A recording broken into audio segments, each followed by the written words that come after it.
ಇಲ್ಲಿವರೆಗೂ ಈ ಪ್ರಕರಣದಲ್ಲಿ ಅನೇಕ ಅನುಮಾನಗಳಂತೂ ಉದ್ಭವ ಆಗ್ತಾ ಇದೆ. ಅದರಲ್ಲೂ ಬಹಳ ಪ್ರಮುಖವಾಗಿ ನಿನ್ನೆಯ ಸಂಗತಿ. ನಿನ್ನೆ ಇದ್ದಕ್ಕಿದ್ದ ಹಾಗೆ ಉತ್ಖನನ ಮಾಡಬೇಕಾಗಿದ್ದ ಜಾಗವನ್ನ ಬದಲಾಯಿಸಿ ಅಂತ ಹೇಳಿ ಈ ನಿಗೂಢ ವ್ಯಕ್ತಿ ಹೇಳಿದ್ಯಾಕೆ? 11ನೇ ಪಾಯಿಂಟ್ ನಲ್ಲಿ ನಿನ್ನೆ ಉತ್ಖನನ ನಡಿಬೇಕಾಗಿತ್ತು. ಇನ್ನೇನು ಉತ್ಖನನ ಕಾರ್ಯ ಪ್ರಾರಂಭ ಆಗಬೇಕು ಅನ್ನೋ ಹೊತ್ತಿಗೆ ಈ ಜಾಗದಲ್ಲಿ ಬೇಡ, ಇಲ್ಲಿಂದ ಸ್ವಲ್ಪ ದೂರದಲ್ಲಿ ನೀವು ಹುಡುಕಿ ಅಂತ ಹೇಳಿ ಈತ ಹೇಳಿದ್ಯಾಕೆ? ನಿನ್ನೆ 11ನೇ ಸ್ಥಳದಲ್ಲಿ ಉತ್ಖನನ ಅಂತ ಹೇಳಲಾಗಿತ್ತು. ಬೆಳಗ್ಗೆ 11:30 ಸುಮಾರಿಗೆ ಈತನನ್ನು ಕರ್ಕೊಂಡು, ದೂರುದಾರ ವ್ಯಕ್ತಿಯನ್ನೂ ಕರ್ಕೊಂಡು ಎಸ್ಐಟಿ ಅಧಿಕಾರಿಗಳು ಕಾಡಿನ ಪ್ರದೇಶಕ್ಕೆ ಹೋದ್ರು. ಅವ್ರ ಜೊತೆಯಲ್ಲಿ ಪುತ್ತೂರು ಎಸಿ ಇದ್ರು, ವೈದ್ಯಾಧಿಕಾರಿಗಳಿದ್ರು, ಎಫ್ಎಸ್ಎಲ್ ತಜ್ಞರಿದ್ರು, ಅರಣ್ಯ ಕಂದಾಯ ಅಧಿಕಾರಿಗಳಿದ್ರು, ಭದ್ರತಾ ಸಿಬ್ಬಂದಿ ಇದ್ರು, ಹೀಗೆ 20ಕ್ಕೂ ಅಧಿಕ ಕಾರ್ಮಿಕರು ಇದ್ರು. ಇವರೆಲ್ಲರೂ ಇದ್ರೂ ಕೂಡ ಈತ ಇದ್ದಕ್ಕಿದ್ದ ಹಾಗೆ ಸ್ಥಳ ಬದಲಾವಣೆ ಬಗ್ಗೆ ಅಧಿಕಾರಿಗಳನ್ನ ಕೇಳಿಕೊಂಡಿದ್ಯಾಕೆ?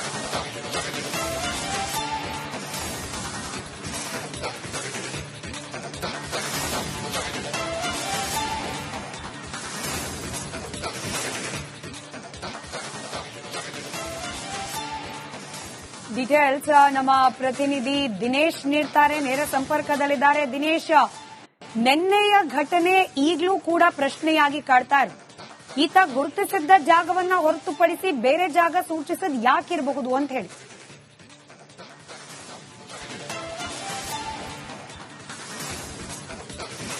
ಹೌದು ಸ್ಮಿತಾ, ನಿನ್ನೆಯ ಒಂದು ಘಟನೆ ಅನ್ನುವಂಥದ್ದು ಬಹಳಷ್ಟು ಅನುಮಾನ ಮತ್ತು ಒಂದಷ್ಟು ಚರ್ಚೆಗೆ ಗ್ರಾಸ ಆಗಿರುವಂತದ್ದು. ಅಂದ್ರೆ ಆತ ನಿನ್ನೆ ಏನು ಎಸ್ಐಟಿ ಕಚೇರಿಯಿಂದ ನೇತ್ರಾವತಿ ಈ ಗುಡ್ಡದ ಭಾಗಕ್ಕೆ ಬರ್ತಾನೆ. ಬಂದು 11ನೇ ಪಾಯಿಂಟ್ ನಲ್ಲಿ ಆತ ಹೇಳಿದಂತೆ ಏನು ಡಿಗ್ಗಿಂಗ್ ನಡಿಬೇಕಿತ್ತು. ಆದ್ರೆ 11ನೇ ಪಾಯಿಂಟ್ ನ ಬದಲಾಗಿ ಆತ ಏನು ಅಧಿಕಾರಿಗಳನ್ನು ಮೇಲ್ ಕರ್ಕೊಂಡು ಹೋಗಿದ್ದ, ಅಲ್ಲಿ ಡಿಗ್ಗಿಂಗ್ ನಡೆಸಿ ಅನ್ನುವಂಥದ್ದನ್ನು ಹೇಳಿದ್ದ. ಇದು ಯಾಕೆ ಅನ್ನುವಂತ ಒಂದಷ್ಟು ಪ್ರಶ್ನೆಗಳು ಕೂಡ ಮೂಡ್ತಾ ಇರುವಂತದ್ದು. ಯಾಕಂದ್ರೆ ಮೊನ್ನೆಯಿಂದಲೂ ಕೂಡ ಅದು ಸೀರಿಯಲ್ ನಂಬರ್ ಪ್ರಕಾರವಾಗಿಯೇ ಬರ್ತಾ ಇದೆ, 1, 2, 3 ಇದೇ ರೀತಿಯಾಗಿ ಬರ್ತಾ ಇದೆ. ಆದ್ರೆ ನಿನ್ನೆ ಏಕಾಏಕಿ ಯಾಕೆ ಬದಲಿಸಿದ್ದು ಅನ್ನುವಂತ ಒಂದಷ್ಟು ಪ್ರಶ್ನೆಗಳು ಕೂಡ ಮೂಡ್ತಾ ಇರುವಂತದ್ದು. ಪ್ರಮುಖವಾಗಿ ಮೊನ್ನೆ ಕೂಡ 5 ಪಾಯಿಂಟ್ ಆದ ಬಳಿಕ ಆತ ನೇರವಾಗಿ 9ಕ್ಕೆ ಹೋಗುವ ಅಂತ ಹೇಳಿದ್ದ.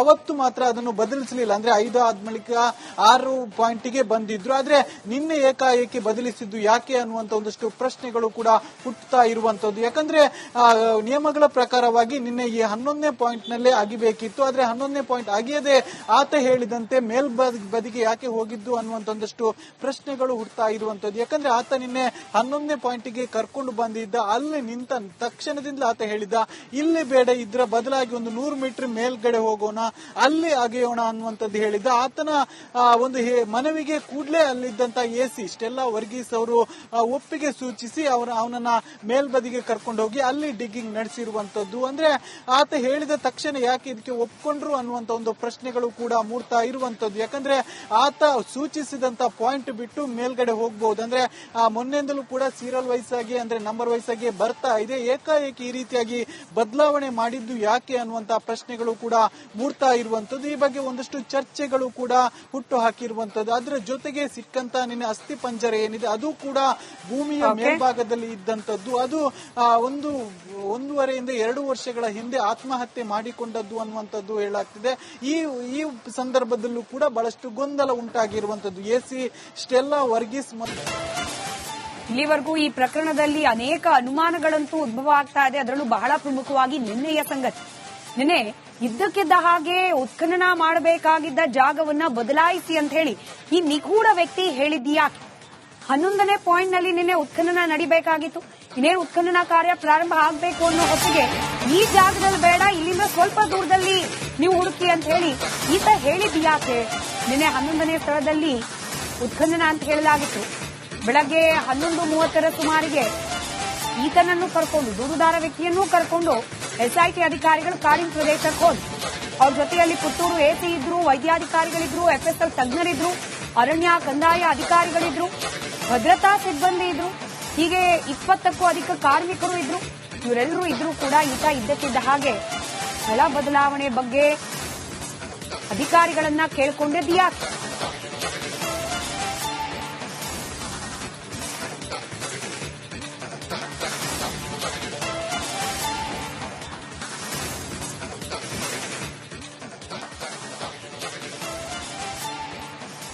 ಡೀಟೇಲ್ಸ್ ನಮ್ಮ ಪ್ರತಿನಿಧಿ ದಿನೇಶ್ ನೀಡ್ತಾರೆ, ನೇರ ಸಂಪರ್ಕದಲ್ಲಿದ್ದಾರೆ. ದಿನೇಶ್, ನಿನ್ನೆಯ ಘಟನೆ ಈಗಲೂ ಕೂಡ ಪ್ರಶ್ನೆಯಾಗಿ ಕಾಡ್ತಾ ಇದೆ. ಈತ ಗುರುತಿಸಿದ್ದ ಜಾಗವನ್ನ ಹೊರತುಪಡಿಸಿ ಬೇರೆ ಜಾಗ ಸೂಚಿಸದ್ ಯಾಕಿರಬಹುದು ಅಂತ ಹೇಳಿ.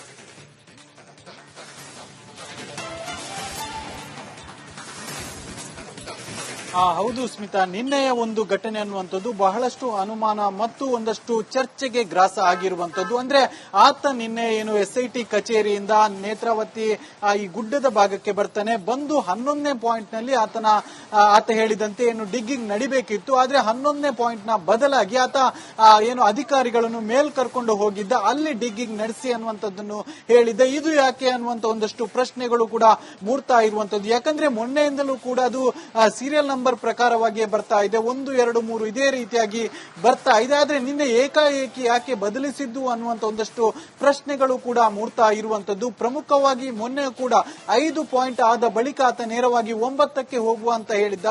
ಅವತ್ತು ಮಾತ್ರ ಅದನ್ನು ಬದಲಿಸಲಿಲ್ಲ. ಅಂದ್ರೆ 5 ಆದ ಬಳಿಕ 6 ಪಾಯಿಂಟ್ಗೆ ಬಂದಿದ್ರು. ಆದ್ರೆ ನಿನ್ನೆ ಏಕಾಏಕಿ ಬದಲಿಸಿದ್ದು ಯಾಕೆ ಅನ್ನುವಂತ ಒಂದಷ್ಟು ಪ್ರಶ್ನೆಗಳು ಕೂಡ ಹುಟ್ಟುತ್ತಾ ಇರುವಂತದ್ದು. ಯಾಕಂದ್ರೆ ನಿಯಮಗಳ ಪ್ರಕಾರವಾಗಿ ನಿನ್ನೆ ಈ 11ನೇ ಪಾಯಿಂಟ್ ನಲ್ಲೇ ಆಗಿಬೇಕಿತ್ತು. ಆದ್ರೆ 11ನೇ ಪಾಯಿಂಟ್ ಆಗಿಯದೆ ಆತ ಹೇಳಿದಂತೆ ಮೇಲ್ಬದಿಗೆ ಯಾಕೆ ಹೋಗಿದ್ದು ಅನ್ನುವಂತ ಒಂದಷ್ಟು ಪ್ರಶ್ನೆಗಳು ಹುಡ್ತಾ ಇರುವಂತದ್ದು. ಯಾಕಂದ್ರೆ ಆತ ನಿನ್ನೆ 11ನೇ ಪಾಯಿಂಟ್ಗೆ ಕರ್ಕೊಂಡು ಬಂದಿದ್ದ. ಅಲ್ಲಿ ನಿಂತ ತಕ್ಷಣದಿಂದ ಆತ ಹೇಳಿದ್ದ, ಇಲ್ಲಿ ಬೇಡ, ಇದರ ಬದಲಾಗಿ ಒಂದು 100 ಮೀಟರ್ ಮೇಲ್ಗಡೆ ಹೋಗೋಣ, ಅಲ್ಲಿ ಅಗೆಯೋಣ ಅನ್ನುವಂಥದ್ದು ಹೇಳಿದ್ದ. ಆತನ ಒಂದು ಮನವಿಗೆ ಕೂಡಲೇ ಅಲ್ಲಿದ್ದಂತ AC ಸ್ಟೆಲ್ಲಾ ವರ್ಗೀಸ್ ಅವರು ಒಪ್ಪಿಗೆ ಸೂಚಿಸಿ ಅವನನ್ನ ಮೇಲ್ಬದಿಗೆ ಕರ್ಕೊಂಡು ಹೋಗಿ ಅಲ್ಲಿ ಡಿಗ್ಗಿಂಗ್ ನಡೆಸಿರುವಂತದ್ದು. ಅಂದ್ರೆ ಆತ ಹೇಳಿದ ತಕ್ಷಣ ಯಾಕೆ ಇದಕ್ಕೆ ಒಪ್ಕೊಂಡ್ರು ಅನ್ನುವಂತ ಒಂದು ಪ್ರಶ್ನೆಗಳು ಕೂಡ ಮೂಡ್ತಾ ಇರುವಂತದ್ದು. ಯಾಕಂದ್ರೆ ಆತ ಸೂಚಿಸಿದಂತ ಪಾಯಿಂಟ್ ಬಿಟ್ಟು ಮೇಲ್ಗಡೆ ಹೋಗಬಹುದು. ಅಂದ್ರೆ ಮೊನ್ನೆಯಿಂದಲೂ ಕೂಡ ಸೀರಿಯಲ್ ವೈಸ್ ಆಗಿ, ಅಂದ್ರೆ ನಂಬರ್ ವೈಸ್ ಆಗಿ ಬರ್ತಾ ಇದೆ. ಏಕಾಏಕಿ ಈ ರೀತಿಯಾಗಿ ಬದಲಾವಣೆ ಮಾಡಿದ್ದು ಯಾಕೆ ಅನ್ನುವಂತ ಪ್ರಶ್ನೆಗಳು ಕೂಡ ಮೂಡ್ತಾ ಇರುವಂತದ್ದು. ಈ ಬಗ್ಗೆ ಒಂದಷ್ಟು ಚರ್ಚೆಗಳು ಕೂಡ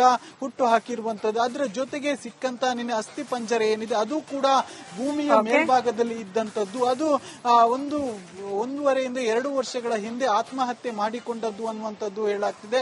ಈ ಸಂದರ್ಭದಲ್ಲೂ ಕೂಡ ಬಹಳಷ್ಟು ಗೊಂದಲ ಉಂಟಾಗಿರುವಂತದ್ದು. AC ಸ್ಟೆಲ್ಲಾ ವರ್ಗೀಸ್ ನಿಯಮಗಳ ಪ್ರಕಾರವಾಗಿ ನಿನ್ನೆ ಈ 11ನೇ ಪಾಯಿಂಟ್ ನಲ್ಲೇ ಆಗಿಬೇಕಿತ್ತು. ಆದ್ರೆ 11ನೇ ಪಾಯಿಂಟ್ ಆಗಿಯದೆ ಆತ ಹೇಳಿದಂತೆ ಮೇಲ್ಬದಿಗೆ ಯಾಕೆ ಹೋಗಿದ್ದು ಅನ್ನುವಂತ ಒಂದಷ್ಟು ಪ್ರಶ್ನೆಗಳು ಹುಡ್ತಾ ಇರುವಂತದ್ದು. ಯಾಕಂದ್ರೆ ಆತ ನಿನ್ನೆ 11ನೇ ಪಾಯಿಂಟ್ಗೆ ಕರ್ಕೊಂಡು ಬಂದಿದ್ದ. ಅಲ್ಲಿ ನಿಂತ ತಕ್ಷಣದಿಂದ ಆತ ಹೇಳಿದ್ದ, ಇಲ್ಲಿ ಬೇಡ, ಇದರ ಬದಲಾಗಿ ಒಂದು 100 ಮೀಟರ್ ಮೇಲ್ಗಡೆ ಹೋಗೋಣ, ಅಲ್ಲಿ ಅಗೆಯೋಣ ಅನ್ನುವಂಥದ್ದು ಹೇಳಿದ್ದ. ಆತನ ಒಂದು ಮನವಿಗೆ ಕೂಡಲೇ ಅಲ್ಲಿದ್ದಂತ AC ಸ್ಟೆಲ್ಲಾ ವರ್ಗೀಸ್ ಅವರು ಒಪ್ಪಿಗೆ ಸೂಚಿಸಿ ಅವನನ್ನ ಮೇಲ್ಬದಿಗೆ ಕರ್ಕೊಂಡು ಹೋಗಿ ಅಲ್ಲಿ ಡಿಗ್ಗಿಂಗ್ ನಡೆಸಿರುವಂತದ್ದು. ಅಂದ್ರೆ ಆತ ಹೇಳಿದ ತಕ್ಷಣ ಯಾಕೆ ಇದಕ್ಕೆ ಒಪ್ಕೊಂಡ್ರು ಅನ್ನುವಂತ ಒಂದು ಪ್ರಶ್ನೆಗಳು ಕೂಡ ಮೂಡ್ತಾ ಇರುವಂತದ್ದು. ಯಾಕಂದ್ರೆ ಆತ ಸೂಚಿಸಿದಂತ ಪಾಯಿಂಟ್ ಬಿಟ್ಟು ಮೇಲ್ಗಡೆ ಹೋಗಬಹುದು. ಅಂದ್ರೆ ಮೊನ್ನೆಯಿಂದಲೂ ಕೂಡ ಸೀರಿಯಲ್ ವೈಸ್ ಆಗಿ, ಅಂದ್ರೆ ನಂಬರ್ ವೈಸ್ ಆಗಿ ಬರ್ತಾ ಇದೆ. ಏಕಾಏಕಿ ಈ ರೀತಿಯಾಗಿ ಬದಲಾವಣೆ ಮಾಡಿದ್ದು ಯಾಕೆ ಅನ್ನುವಂತ ಪ್ರಶ್ನೆಗಳು ಕೂಡ ಮೂಡ್ತಾ ಇರುವಂತದ್ದು. ಈ ಬಗ್ಗೆ ಒಂದಷ್ಟು ಚರ್ಚೆಗಳು ಕೂಡ ಹುಟ್ಟು ಹಾಕಿರುವಂತದ್ದು. ಅದರ ಜೊತೆಗೆ ಸಿಕ್ಕಂತ ನಿನ್ನೆ ಅಸ್ಥಿ ಪಂಜರ ಏನಿದೆ ಅದು ಕೂಡ ಭೂಮಿಯ ಮೇಲ್ಭಾಗದಲ್ಲಿ ಇದ್ದಂತದ್ದು. ಅದು 1.5 2 ವರ್ಷಗಳ ಹಿಂದೆ ಆತ್ಮಹತ್ಯೆ ಮಾಡಿಕೊಂಡದ್ದು ಅನ್ನುವಂಥದ್ದು ಹೇಳಲಾಗ್ತಿದೆ. ಈ ಸಂದರ್ಭದಲ್ಲೂ ಕೂಡ ಬಹಳಷ್ಟು ಗೊಂದಲ ಉಂಟಾಗಿರುವಂತದ್ದು. AC Stella Varghese